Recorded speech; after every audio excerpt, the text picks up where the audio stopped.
Buenas noches. ¿Me escuchan?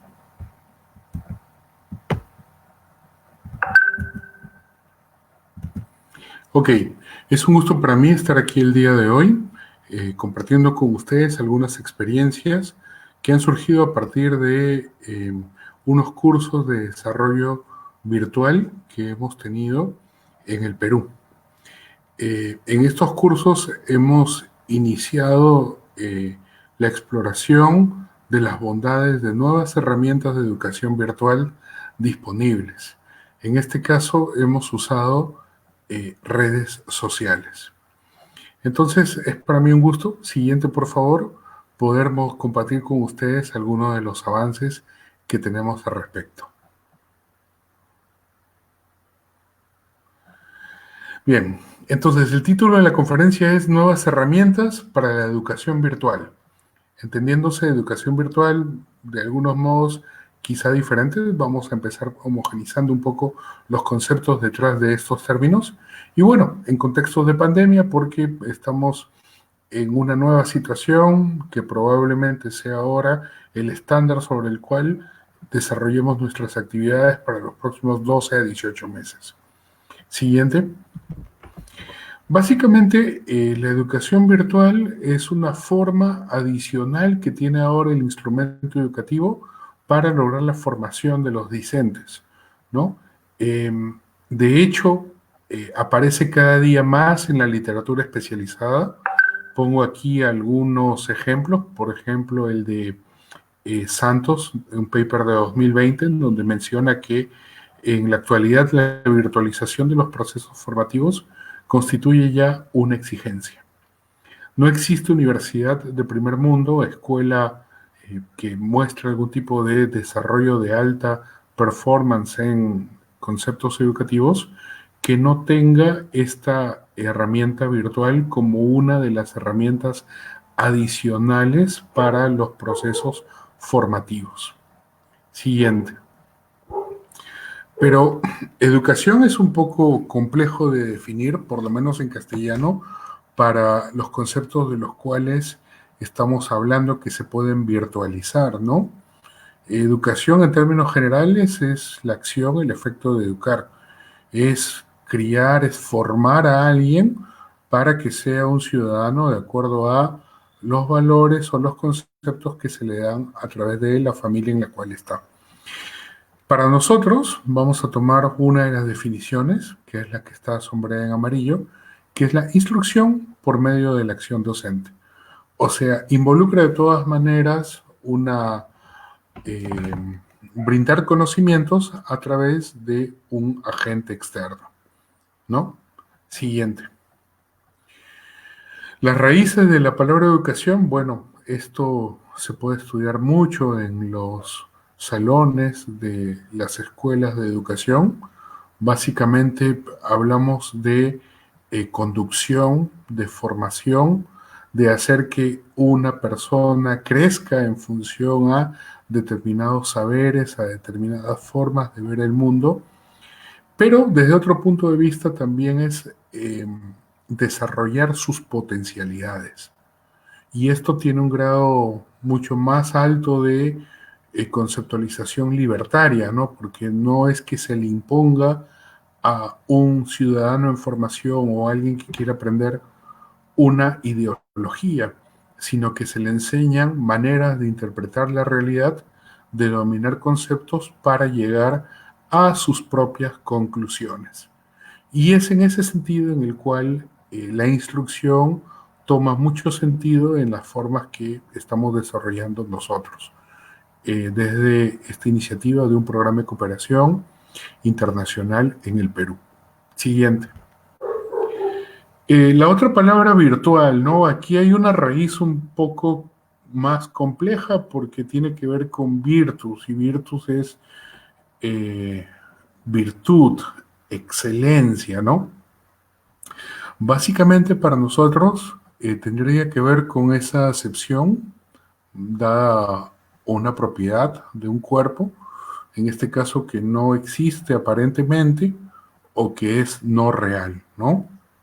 Que está ahí, pero No hay un medio o no tenemos todos los sentidos para comprobar de que allí está. Siguiente. Entonces ya tenemos educación virtual. El fin de semana participé en un foro internacional sobre la educación como base para el desarrollo. Surgieron algunas preguntas interesantes, ¿no? Eh, de hecho, era un esquema multidisciplinario de actuación. Había muchos profesionales de la economía, pero también de la educación, de la ingeniería, y se vertieron conceptos allí interesantes, pero que están un poco ligados a cosas diferentes a las que acabamos de reflexionar, ¿no? Ahí aparecía la palabra desarrollo y educación como base para lograrlo. Pero educación luego se entendía también como investigación para que los países tuvieran un nivel de desarrollo sobre la base de aprovechar mejor la transformación del capital, ¿no? Y hacer posible que esta investigación surta efectos en el corto y en el, sobre todo, largo plazo. También se hablaba de formación como una capacidad para, o darles capacidades a los estudiantes para poder desenvolverse en una economía y poder generar recursos para sustentar el desarrollo propio de la familia. Eh, Desde ese punto de vista podría haber varias formas de interpretar entonces educación y su enlace con desarrollo. No obstante, nosotros nos vamos a mantener en eso que mencioné al comienzo, que tiene que ver con formar para que desarrolle sus potencialidades. Y en un entorno virtual entendido como ese entorno que permite conectarnos a través del Internet. Otra cosa que también salió y que me pareció muy importante son las distintas escalas en las cuales se entiende el conocimiento. Porque esto también a nosotros nos permite poder decidir sobre qué base vamos a elegir algún tipo de curso, capacitación, entrenamiento. Porque no es lo mismo hablar de querer tener un conocimiento para recordarlo, que comprender un conocimiento o que aplicar lo aprendido para desarrollar o analizar cómo aplicarlo o cómo lo aplican diferentes personas o evaluar cómo es que el análisis respecto de esta aplicación podría o no tener efectos de largo plazo de alguna mayor complejidad para una sociedad. Y por último, tener esa capacidad para crear, para diseñar desde cero algunos tipos de desarrollo económico, de legislación o cualquier otro tipo de conocimiento que requiera la humanidad, ¿no? Entonces, vemos que pasa por distintos niveles, distintos ámbitos. Aquí, en el aspecto educativo, cognitivo, la taxonomía de Bloom ha desarrollado mucho ese tema. Nosotros nos vamos a ubicar en un punto intermedio entre la punta del triángulo de crear y la base de recordar, ¿no? Básicamente, analizar es para nosotros lo que buscamos a través de esta educación virtual. Siguiente. Entonces, es el año 2020, era marzo de este año, y desde este programa en la cooperación veíamos que teníamos interés en desarrollar una herramienta que permita difundir un conocimiento que a su vez permita que los que lo reciban pudieran tener un acercamiento no solo intelectual con el tema, sino que vieran la importancia detrás de aprender para luego difundirlo entre otros colegas y poder hacer que las reformas que están haciéndose en distintos territorios del país pudieran tener aliados que permitieran que este conocimiento se transforme en una potenciación de las herramientas y de su trabajo del día a día de ellos mismos para generar cambios. Básicamente de lo que les estoy hablando son de cursos en economía pública. en gestión de las finanzas públicas. Y son conocimientos que han permitido o que permitirían a las personas que los reciban comprender, abarcar, ver la gran foto, ver el panorama respecto de las reformas que se piden en el tema de presupuesto, en el tema de contabilidad, en el tema de la administración de la gestión, ¿no? De la gestión misma de cómo se gestiona el presupuesto, ¿no? La gestión del presupuesto de una municipalidad, la gestión de las inversiones de un gobierno regional, la interacción presupuestal entre el gobierno nacional y el gobierno local, ¿no? De manera que no solo le enseñábamos qué era esa articulación, qué era esa gestión, sino cuál era el objetivo detrás, ¿no? Servir mejor a los ciudadanos. Entonces, para desarrollarlo, lo primero que nos dimos con la sorpresa era que había un entorno en el cual todo el mundo estaba en sus casas, lo cual en un principio era algo bien interesante porque decíamos, bueno, ahora nos van a poder hacer caso. Si vamos a llevar un curso virtual, todo el mundo va a estar con su máquina allí. También creíamos que iba a ser fácil colocarlo porque en la medida en que todo el mundo estaba en su casa, nos iban a hacer caso, las horas que podíamos usar eran cualquiera, ¿no? Y que simplemente ya dependía de cada persona. Pues en el Perú, marzo 2020, después de declarada eh, la cuarentena, en el Perú las cosas no fueron tan fáciles, porque las personas, hicimos algunas encuestas para esto dentro de su hogar, seguían trabajando muchos funcionarios públicos, que eran nuestro foco de atención. Y muchos de estos funcionarios públicos eh, tenían a la mano uno o dos dispositivos, o sea, una PC, una laptop y un teléfono o una tablet.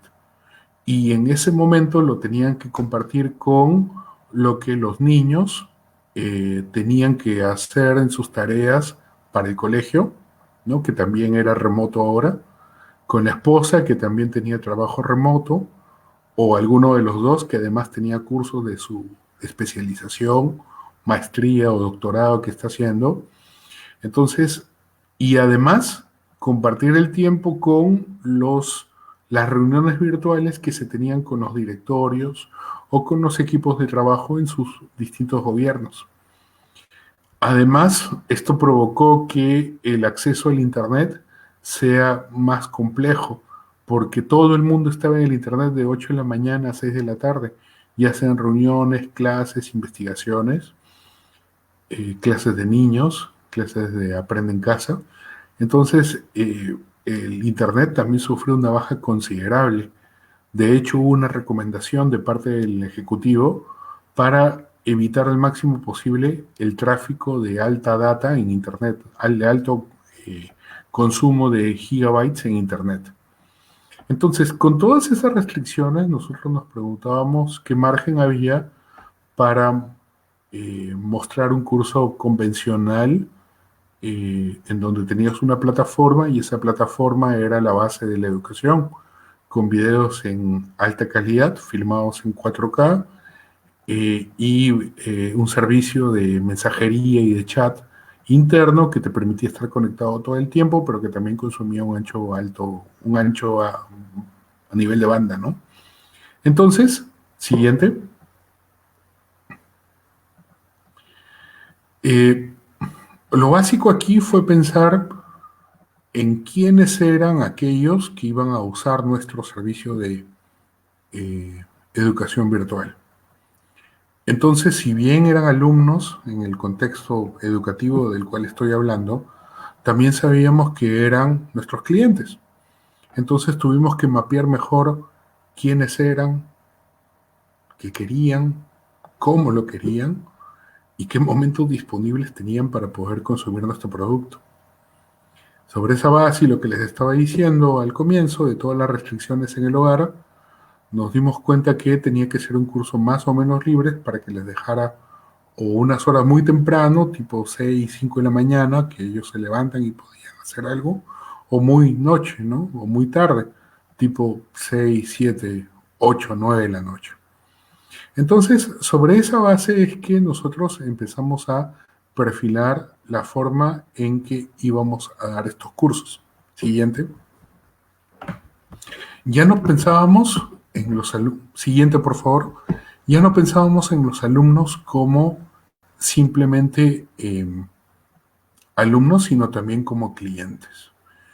Entonces, otra cosa, y aquí tengo les muestro una de las encuestas que hicimos a casi 800 personas sobre cómo es que se comunicaban en este periodo.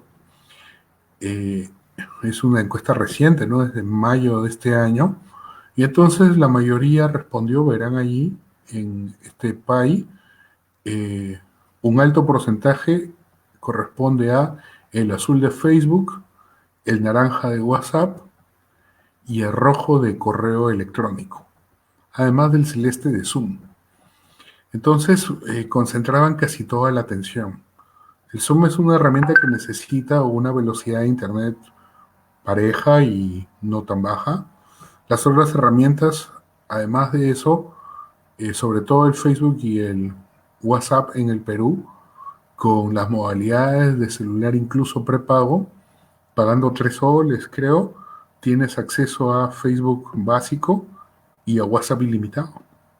Entonces, en un esquema de bajo tráfico, con gente que se conectaba, pero que no necesariamente tenía una buena calidad de conexión, se volvían herramientas interesantes pensando en los clientes que eran estos funcionarios que iban a ser los alumnos de los cursos que ofrecíamos. Siguiente.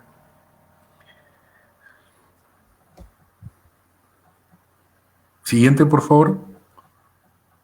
Entonces, nos quedaba claro que había una oportunidad en esos planes de datos que te permitían usar las redes sociales ilimitadamente. De hecho, ya esto es algo que también es bien interesante. Tengo aquí 2 citas de 2 papers, uno de 2011 de Wise y otros, y otro de Cabrero o Cabero Almenara del 2020. Miren, en el 2011 se estudiaba cómo Facebook eh, era una herramienta que no favorecía el enganche académico, ¿no? No favorecía el compromiso o el reforzamiento del lado académico de los estudiantes, sino todo lo contrario. Y en 2020 otra cita en la cual hablan de las ventajas de usar las redes sociales para fortificar, fortalecer el conocimiento vertido en una clase. La verdad que el perfil cambió y un poco viendo las personas que estaban detrás de, del uso de estas redes ya no eran menores, ¿no? Ahora son gente mayor, entendido mayor con alguien de más de 25 años y que tiene una responsabilidad dentro de un gobierno. Entonces se nos convertían en unas herramientas ya, entre comillas, formales, ¿no? Unas herramientas formalizadas por el uso que se le está dando en los últimos tiempos. Siguiente. Entonces, teníamos ya una herramienta que iba a ser multiplataforma, ¿no? Teníamos claro que podíamos hacer los cursos plantando los videos, cargando los videos en un grupo de Facebook, teniendo el WhatsApp como una herramienta para comunicarse directamente con los alumnos, además del correo electrónico, ¿no? Y probablemente una que otra reunión de Zoom. Era lo que había dicho la encuesta sobre la base de casi un universo, ¿no? Porque eran todos los estudiantes que eran parte del curso. Pero había un tema adicional, ¿no? Durante el curso, en los distintos temas, iban a haber dudas. Teníamos en este curso, no les comenté, más de 700 inscritos. Entonces, si habían dudas, eran 700 o 500 dudas cada hora o cada 2 horas, dependiendo de si se acercaba o no un examen. Entonces, allí nos ayudó mucho el hecho de que dentro de los alumnos hubiera algunos profesores de gestión pública en varias partes del país. y ellos sirvieron como una especie de Sherpas, ¿no? Como la foto que se ve ahí. Los Sherpas son estos acompañantes de la gente que quiere subir los picos más altos del Himalaya, pero que no conocen bien. Ellos saben que quieren llegar al pico, pero no conocen bien la ruta. Los Sherpas viven allí, han vivido allí casi toda su vida, y entonces te ayudan a llegar a tu meta. Eh, Tuvimos varios de estos profesores que voluntariamente se ofrecieron a responder las dudas. De hecho, facilitó mucho el trabajo de este curso virtual y más que todo, independientemente de resolver las dudas, logró encontrar afinidades, desarrollar empatía y nuevas conexiones de gente interesada con el tema del curso en sus ciudades y en otras partes del país, lo cual potenció a quienes ayudaban y a quienes recibían ayuda como especialistas en su área y fortaleciendo el networking propio, ¿no? Este punto también es importante y creo yo que fue más evidente que una plataforma convencional, permitiendo que sea, entre comillas, oficialoide, el uso de herramientas de redes sociales. Siguiente. Además, otro tema que nos interesa, porque les comenté que este era una, un entrenamiento en temas específicos para un universo específico que eran funcionarios públicos. El tema específico era gestión de las finanzas públicas. Entonces, una cosa que nos interesa es que desde el programa apoyado por la cooperación, lo que queremos es, sí, bueno, ser una fuente de conocimiento en el corto plazo para que más gente conozca de cómo se debe llevar a cabo una reforma, cómo mejorar su gobierno local o su gobierno regional o su ministerio. Pero, ¿qué pasaría cuando ya no estamos? La idea es que este programa tiene una duración corta, acaba en 4 años más. Entonces, ¿qué va a pasar? Lo que queremos justamente es desarrollar esta red y desarrollar esta capacidad de investigar o de conocer mutuamente en círculos de profesionales especializados o interesados en el tema, para que independientemente de estén o no estén estos cursos ofrecidos por la cooperación internacional, ellos sigan buscando este tipo de espacios. Y si no es un curso gratuito en la cooperación, será un curso subvencionado en su gobierno regional o será un curso pagado en una universidad. Pero ya vas a tener o profesores, que podrían ser ellos, o alumnos, alguien que ha empezado a descubrir este mundo de la gestión pública, que puede empezar a interesarse en el tema. Y desde la academia, impulsar la reflexión sobre estos cambios o estas mejoras que necesita la administración pública en su municipio, en su gobierno regional, y haga esta reforma sostenible en el largo plazo, ¿no? Inicia la cooperación, da un cursito, la chispa se enciende y luego la misma gente que llevó los cursos se vuelve la gente que enseña a otros y estos a su vez a otros y a otros y a otros. Y cuando alguien hace algo que tuviera algún tipo de falencia o algo mejorable, van a haber voces que pueden decir, oigan, falta esto, falta esta medida, se olvidaron de esta gestión de este riesgo. Entonces, al haber más opinión especializada, va a haber un mejor desarrollo de las finanzas públicas. Si esto lo llevan a temas de reforma estatal, tipo la orientación al gobierno abierto, verán que conversa mucho con este tema, ¿no? Entonces, ese también es otro punto clave. Siguiente, por favor. Otro punto que también ha sido interesante y que justamente estamos evaluando ahora es esta capacidad de interacción, continua retroalimentación que se tienen entre la gente que se matricula en el curso y convertir en alumno es a la vez un ayudante, un Sherpa de otros alumnos y que ya no solamente utiliza el espacio del curso para generar un conocimiento específico sobre el curso, sino para mostrar otros avances, ¿no? Leyes de compras, leyes de contrataciones, reforma del Estado, temas que son afines, pero que no eran el objetivo principal del curso. Y el soporte a las dudas de los alumnos del curso se convierte en un soporte permanente más allá del curso. Sigue funcionando. De hecho, el grupo de Facebook que se creó para el curso ya terminó el 15 de mayo, sigue funcionando y sigue habiendo alumnos, alumnas que siguen enviando aportes, compartiendo sus reflexiones y otros tantos que lo siguen, ¿no? Entonces, se convierte en un espacio que despega, es el punto de partida o la llave de ignición de muchas nuevas interacciones y en otras plataformas diferentes incluso a en las que se inició el curso, ¿no? Por ejemplo, ahora están usando mucho el Padlet, ¿no? Es una herramienta bien interesante.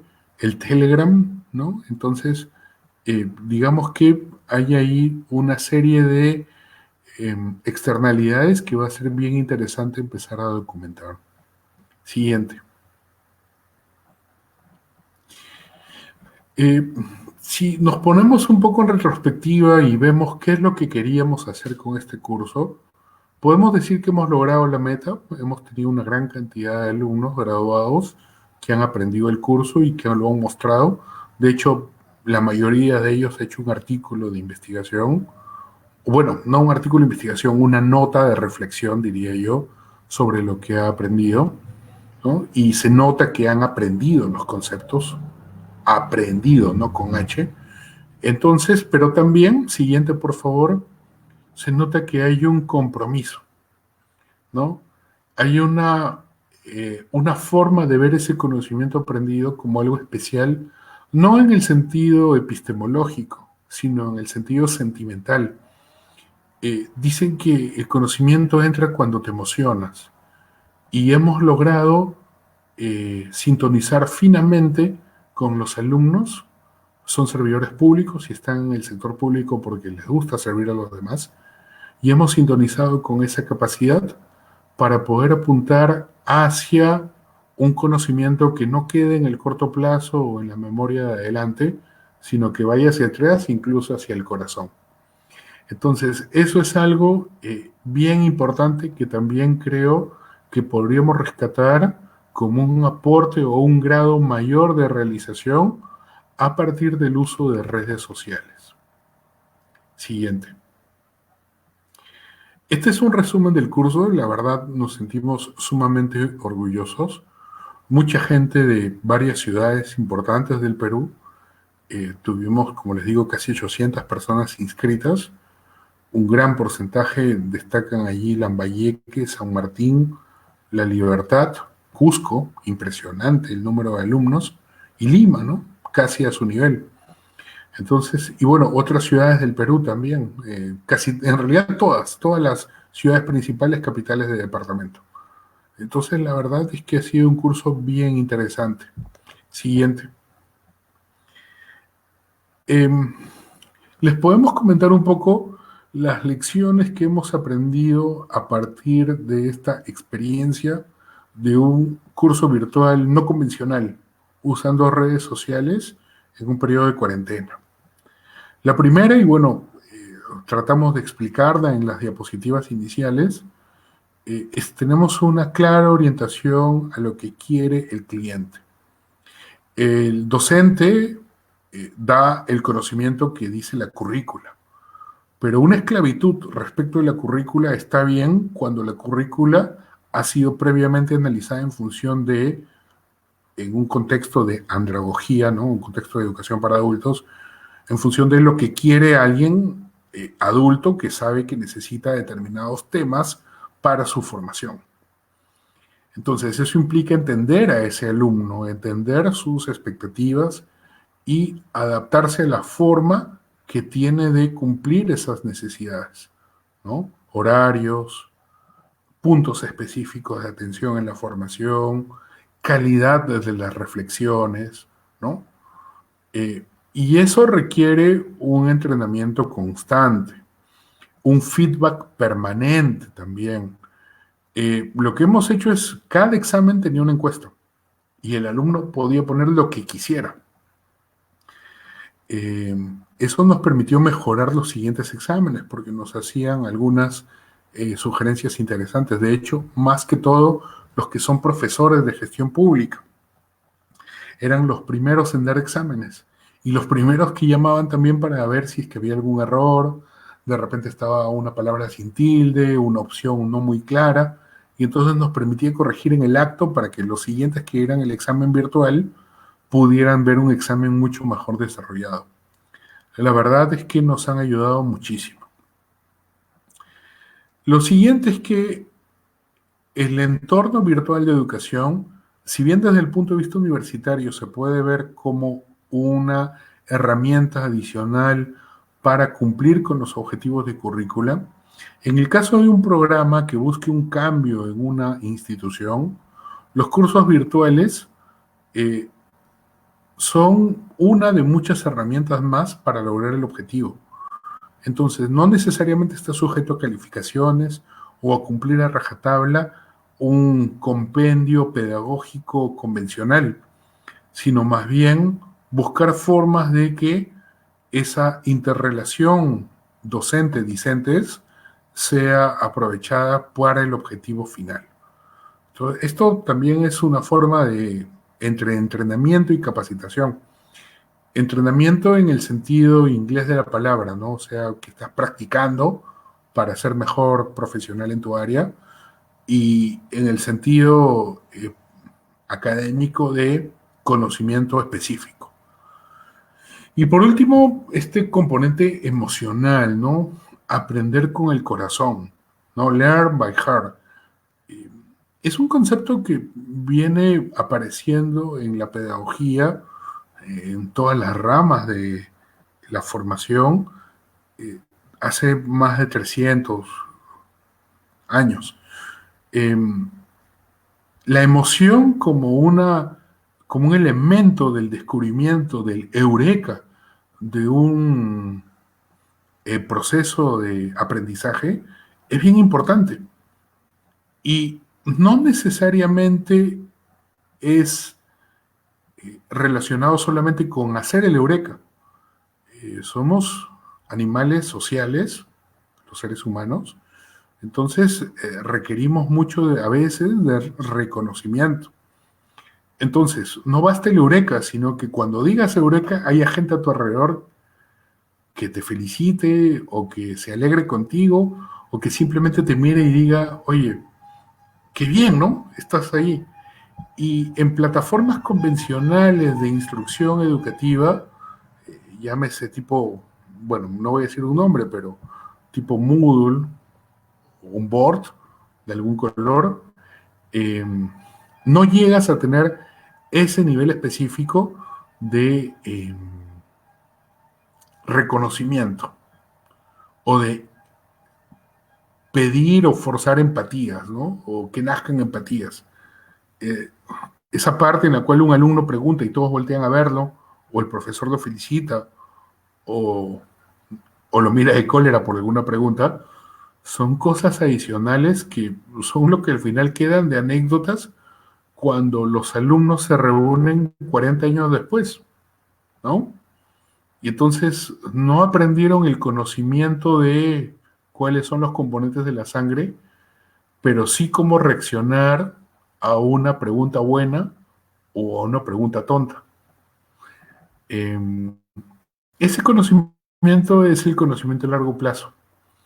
Eh, si logramos una conexión de ese conocimiento a largo plazo con cosas mucho más especializadas en el caso de los funcionarios, creo que si bien podría ser un pecado desde el punto de vista docente lo que estoy diciendo, sí creo que es algo a lo que habría que apuntar, generar algún tipo adicional de investigación, ¿no? En la práctica del tema. Dicen que la persona educada se siente educada en todo momento de su vida y que no necesariamente tiene que ver con los conocimientos que tiene en la cabeza o que recuerda. Entonces, dicen que educación es todo lo que te queda después de que te olvidaste de todo lo que aprendiste. Si esto es así, entonces estamos hablando de un fundamento más duro y más interesante que debe ser aprovechado o tomado en cuenta de todas maneras en los diseños para las enseñanzas de funcionarios con algún nivel de responsabilidad en países como el Perú. Bien, eh, siguiente por favor. Un poco les voy a contar qué ha pasado con nuestro curso, el curso que les he venido contando.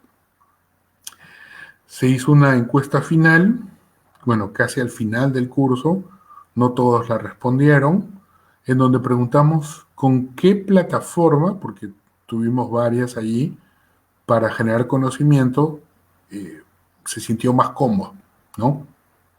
Conversábamos por WhatsApp, por Telegram, por el chat de el Messenger de Facebook, pero enviábamos los videos por Facebook, Google Classroom, YouTube y una página web convencional. Casi el 50% de las personas, al principio eran menos y fueron creciendo, eh, empezaron a ir por Facebook. Y la razón, aunque no la hemos estudiado del todo, probablemente tiene que ver con ese componente emocional del que hablé hace un momento. Otro grupo, por la cuestión esquemática que le ofrecía, el Classroom le sirvió para no perderse, ¿no? Porque decían, el Facebook es muy desordenado, un post por aquí, un post por allá, fotos, videos, no logro allí ver los videos bien de mis clases. Otro grupo se fue al YouTube y no le importó conversar con nadie en ese momento del estudio. Y otro grupo aún dice, no quiero usar mi cuenta, no tengo Facebook, no quiero tener Facebook, no quiero tener ninguna red social y voy a usar la página web convencional donde no me detectan nada, no tengo que poner ninguna clave ni nada. Entonces, en el Perú 2020, con una clase que tiene gente entre 20 y 68 años, tenemos este tipo de respuestas que creo que nos pueden dar algunos aportes de reflexión sobre lo que puede pasar de aquí a futuro. Siguiente. He querido compartir con ustedes algunos de los estudios que he mencionado en la presentación y algunos otros, ¿no? Destaco algunos incluso de 2020. Se ha escrito mucho en estos últimos 2 meses sobre cómo es que el entrenamiento, las capacitaciones, tanto físicas como académicas, de conocimiento, han tenido retos en todo el mundo, ¿no? Entonces, desde deportistas hasta jugadores de ajedrez y profesores con alumnos en clases convencionales. Entonces, aquí tienen algunos, de repente les son útiles. Y también he colgado el artículo que originó esta presentación, en donde cuento con más o menos detalle un poco lo que he compartido con ustedes. Lo pueden encontrar ahí, es el tercero, Cherolimber 2020, How to Design a Virtual Training Course That Works in Your Context. Experience from Peru. Bien, allí también pueden encontrar mi correo de contacto. Ha sido un gusto. Espero haberles contribuido en algo con la experiencia que estén teniendo ustedes en tanto aprendizaje vía virtual o generar conocimiento vía virtual. Yo a sus órdenes.